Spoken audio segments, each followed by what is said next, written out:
Brushes are not the only tool employed by the masters. Hi, I'm Julie Fei Fan Balzer, your host on Make It Artsy.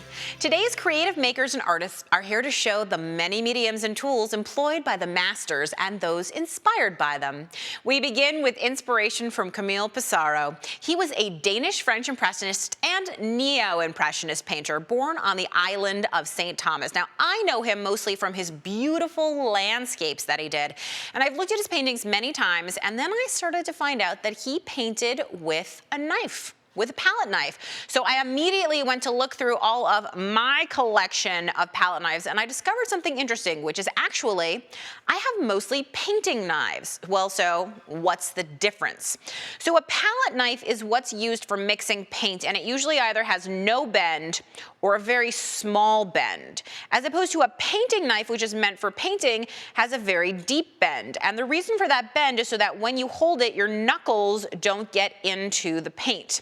Now, painting knives come in a variety of different tips. You can get them flat, you can get them shaped, you can get them in different sizes, and all of it just depends, just like brushes, on what you prefer.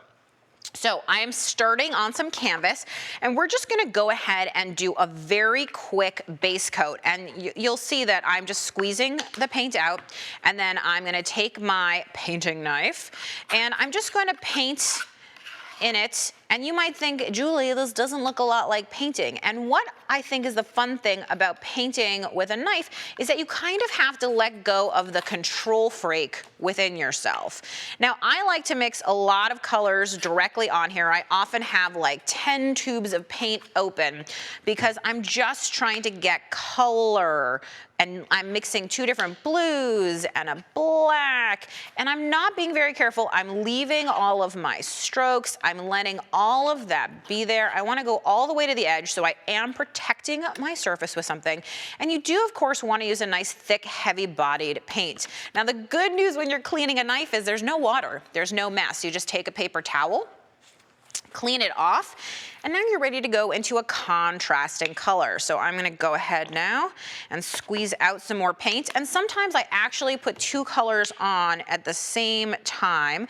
Maybe we should even go for three. I like to use metallics too, because I find that that shine can add a lot of interest. But look at this.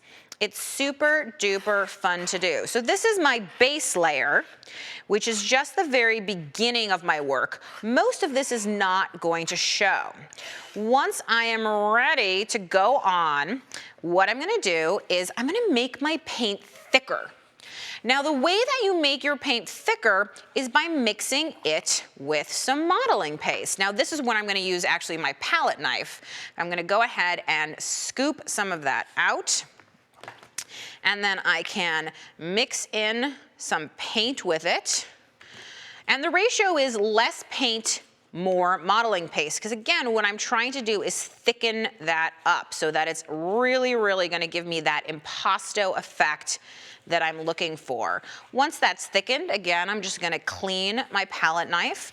I'm gonna go back to a painting knife, and now this is where we're gonna add all of that delicious fun of just smushing it on and really letting it be hyper dimensional. And you can draw into it. You can do little tiny patterns like so.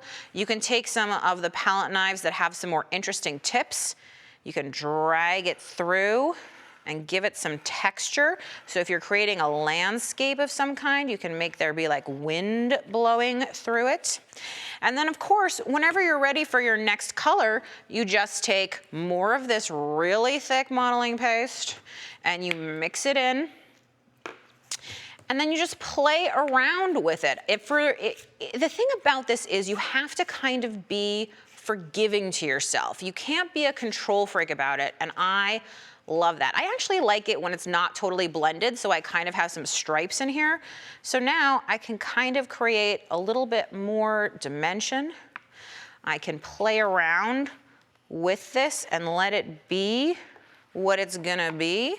You can see you can carve in here. You can even, if you want that nice stark white, I love this, you can just use the modeling paste straight out of here to be whatever you want and come into it. And if you look at this finished piece right here, you can see that's just what I've done with the clouds to give it all that hyper dimension. So if you are looking to loosen up, I suggest you give painting with a knife a try. It worked for Pissarro and it probably will work for you.